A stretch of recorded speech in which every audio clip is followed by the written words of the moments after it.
Matthew 12, verses 38 through 50. Jonah evidence. Later, a few religion scholars and Pharisees got on him. "Teacher, we want to see your credentials. Give us some hard evidence that God is in this. How about a miracle?" Jesus said, "You're looking for proof, but you're looking for the wrong kind. All you want is something to titillate your curiosity, satisfy your lust for miracles. The only proof you're going to get is what looks like the absence of proof. Jonah evidence.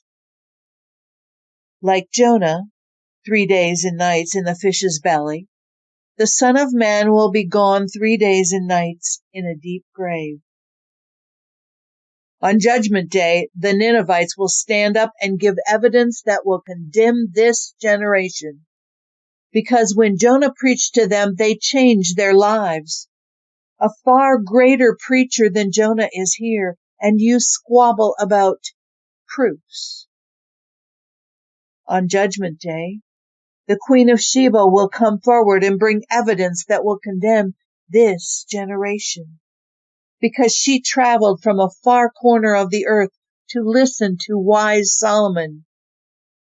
Wisdom far greater than Solomon's is right in front of you, and you quibble over evidence. When a defiling evil spirit is expelled from someone, it drifts along through the desert, looking for an oasis.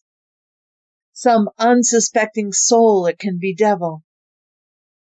When it doesn't find anyone, it says, "I'll go back to my old haunt." On return, it finds the person spotlessly clean but vacant. It then runs out and rounds up 7 other spirits more evil than itself, and they all move in, whooping it up. That person ends up far worse off than if he'd never gotten cleaned up in the first place. That's what this generation is like.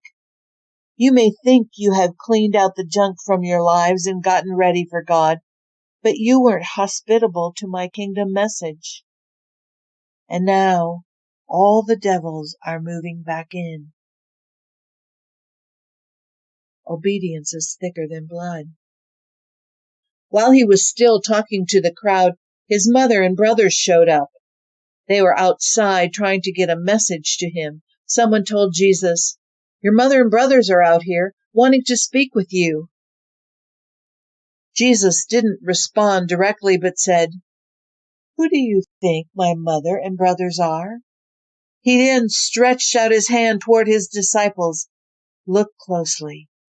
These are my mother and brothers." Obedience is thicker than blood. The person who obeys my heavenly Father's will is my brother and sister and mother.